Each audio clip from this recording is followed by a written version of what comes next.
dragii mei! Astăzi facem orez simplu cu sare, ulei și opțional brânză.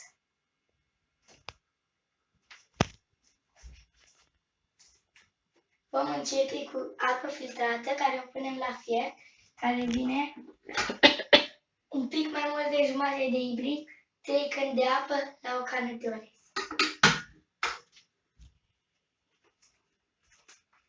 Vom folosi ulei de măsline organic, sare albă fine și orez brun.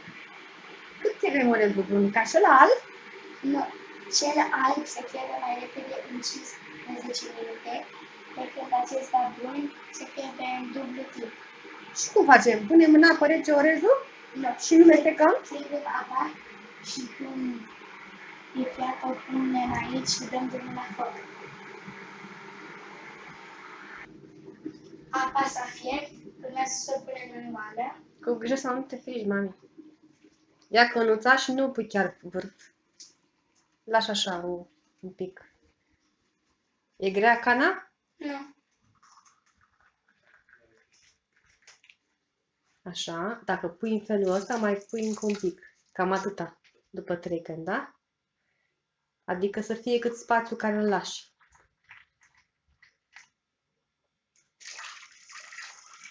Ouă.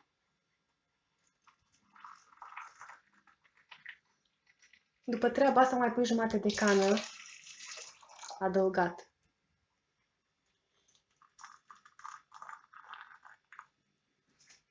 Așa, mami. Și acum? Și acum... Nu, că ai nevoie de a să pun pui... pe ghiveta. Și dăm drumul la foc. După cum se vede, foc maxim. Cât se fierbe apa, spălăm orezul. Punem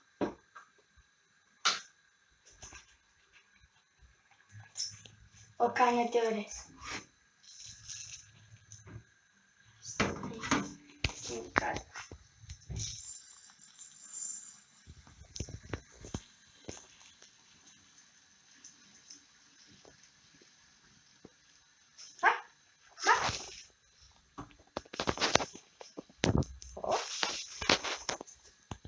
Și spălăm orezul în 2 ape. Uite, în 2 ape reci.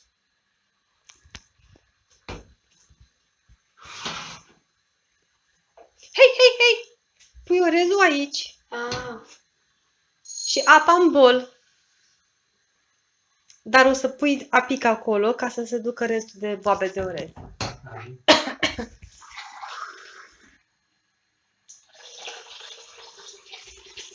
Punem atâta apă? Suficient, da? O idee bună să te sprijini. Și îl spălăm bine.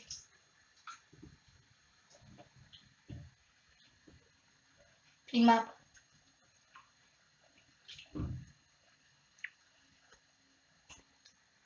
Apa a dat clopot, fierbe. Acum e timpul să punem sare și ulei. Punem o linguriță de sare, 2 linguri din alea de lemn și de ulei. Sare fină, albă. Vezi că mami e nou și greu să nu cadă. Și încă un strop, încă un strop. Hop. Acum...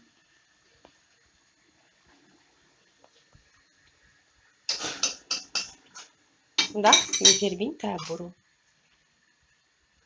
Și 2 linguri de lemn de ulei. Ulei, dar nu oricare.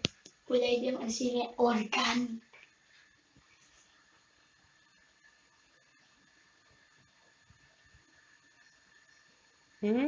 Deja arată bine.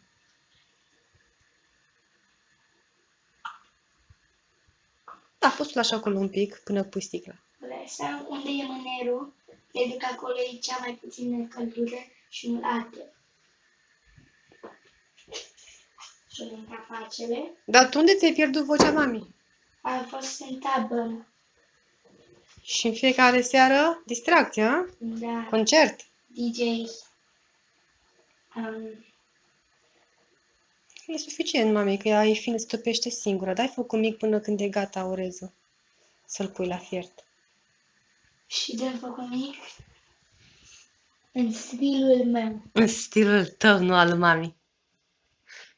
Ok. Poți să pui aici. Te ajută farfurioara.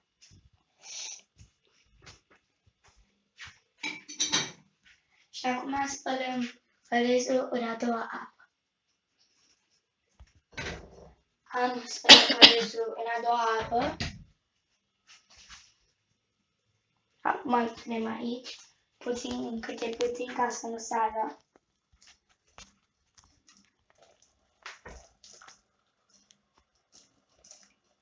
Începem cu partea de sus, Ionuț. Apă din aproape. Din aproape.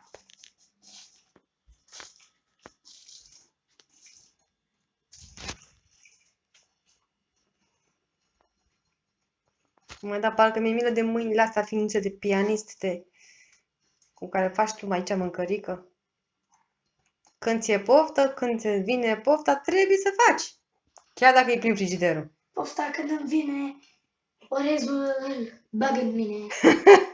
Și la. Acum, pentru că am pus orezul, putem să dăm un focul mai mare.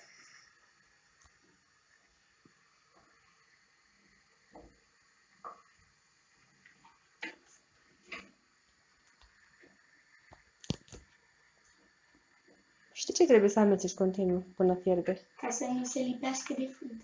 Asta e o oală foarte bună, care nu se lipește. Cu fund dublu. Da, dublu. Iar capacul e făcut special, după cum vedeți. Acea gaură s-ar putea părea că capacul se mișcă și că e defect. Nu e. E făcut ca presiunea taburul să poată să iasă în afară prin spațiu acela. Trăiască oala minune. Am început să dea în fiert, după cum se vede. Am mai stricat continuu. Îl lăsăm să fiarbă 7 minute exact, fără capac. Și apoi... Restul până la jumătate de oră. Și apoi restul de timp. Până la jumătate de oră. Îl lăsăm la foc mic. Capacul pus. Ia nu mai da, mami, ia nu mai amesteca, să văd eu, chiar fierbe? Îmi dai și mie din bunăciunea asta? Da, când e gata însă. Vă dau și vouă, dacă sunteți online, vă dau și vouă. Orezul la fiert. 7 minute. Descoperit. Acum la foc mare. Fiert. Acum îl dăm la foc mic, minim și la acoperim.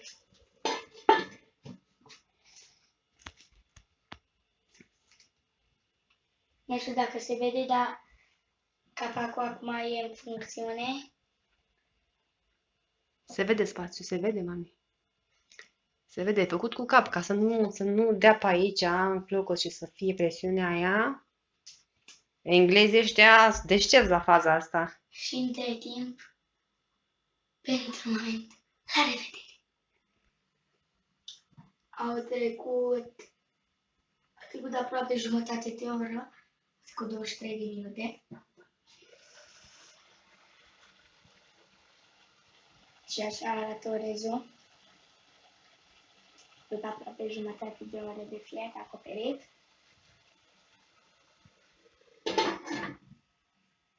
Au mai rămas 7 minute să fiarbă și apoi e gata de servit.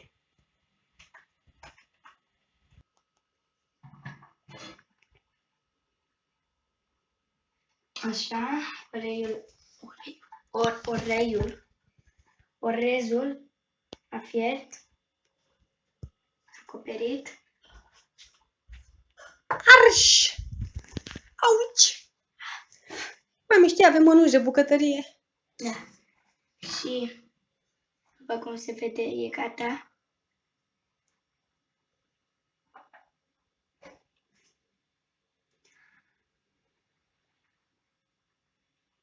Mamă, ce filmite.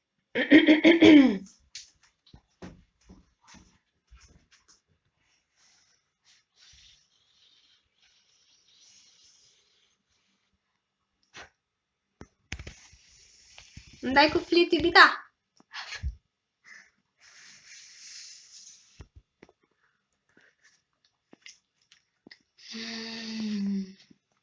Pofta când îți vine. Orezul bag tot în mine. E gata? E pătruns? Fiert? Da. Și ce facem? Ce urmează? Urmează să punem în farfurie. Păi și nu-i farfuria. Știi că e foarte grea oala. Oala asta, fiindcă are fundul dublu, e foarte grea. Uite, pot să țin eu și tu să pui. Ții de mâner și de lingură și eu țin farfurie. Una. Cred că ție îți trebuie 3. 2. Wow! 3. Yummy bun!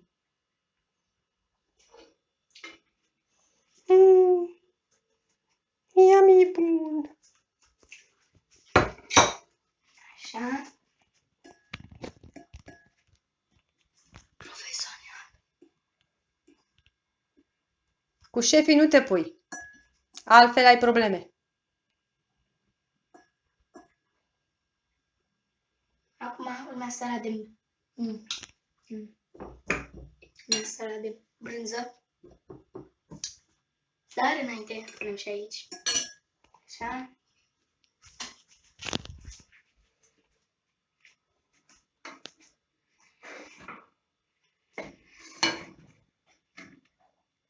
Îmi place de tine. Faci cât se mănâncă.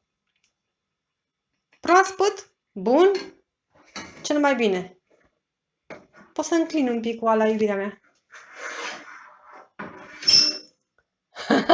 Asta e cu cântec.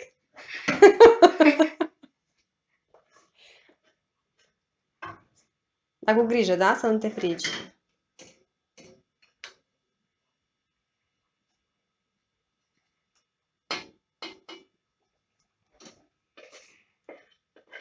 Dacă vrei, poți să pun pe blat. Poți să pun acum pe blat?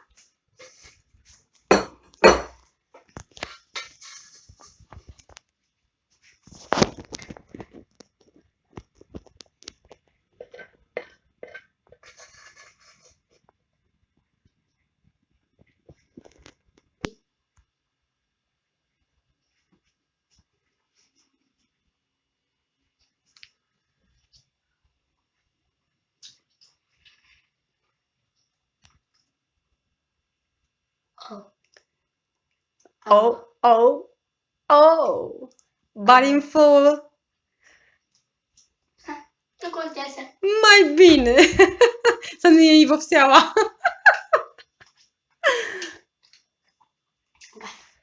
Așa arată o lingură când ai făcut ceva delicios. Bun.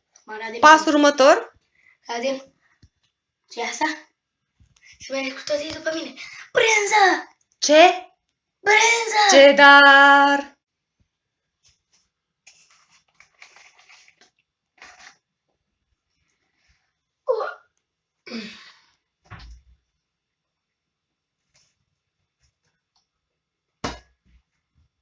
Așa.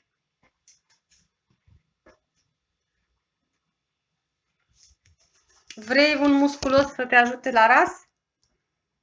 Musculos? Na. Uite, am aici mușchi. Eu sunt ala. Vrei să-mi vezi? Da, da. Da? Ai mâncat mult spanac?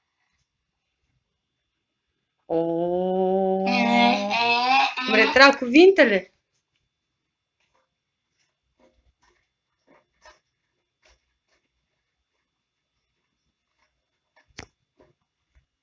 Da, deci am presărat însă.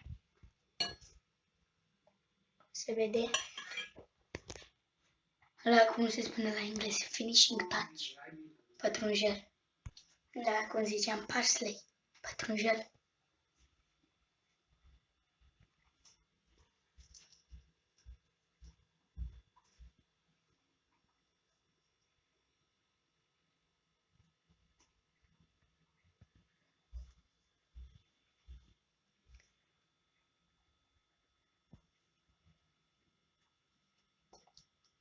Și aici? Să nu faci scurtă la degețele.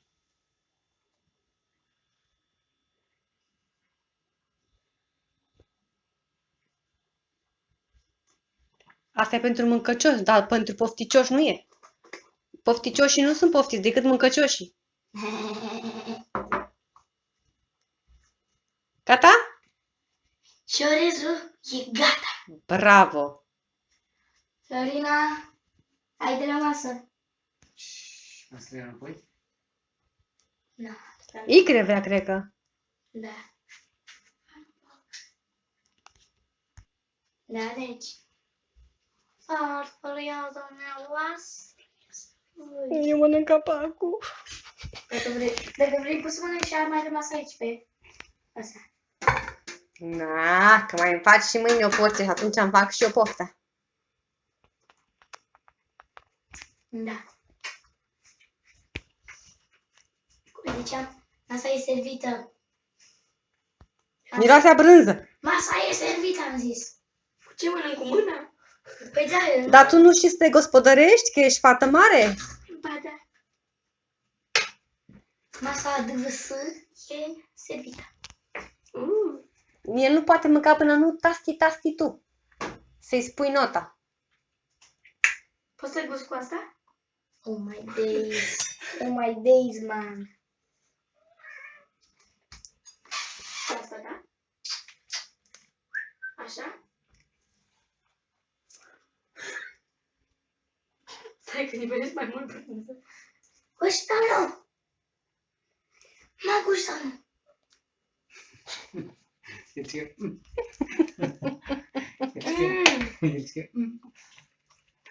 Ce vrem să zici pe ăla? Așa, bubucică. Mamă, am gustat, e așa de bun. Ce faci, mă, fugi acum? Câți ani are bucătarul șef? Cu 2 mai mii decât mine, 12 ani. Jumate! 12 ani? Jumate? Să gust. Dacă vrei să-ți. Dar poți să gusti totuși din farfuria mea.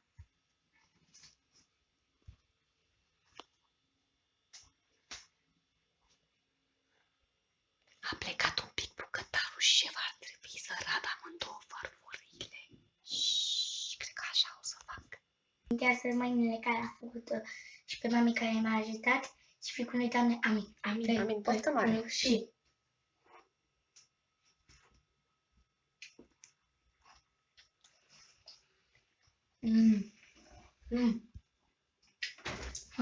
Pofta când îți vine?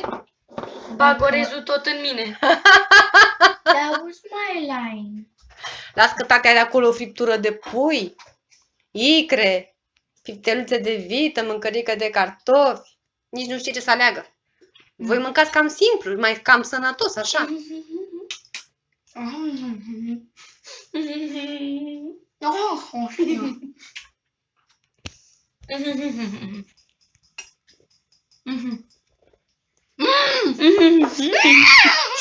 Aoleu, cred că mâncarea îmi fac ceva în ea.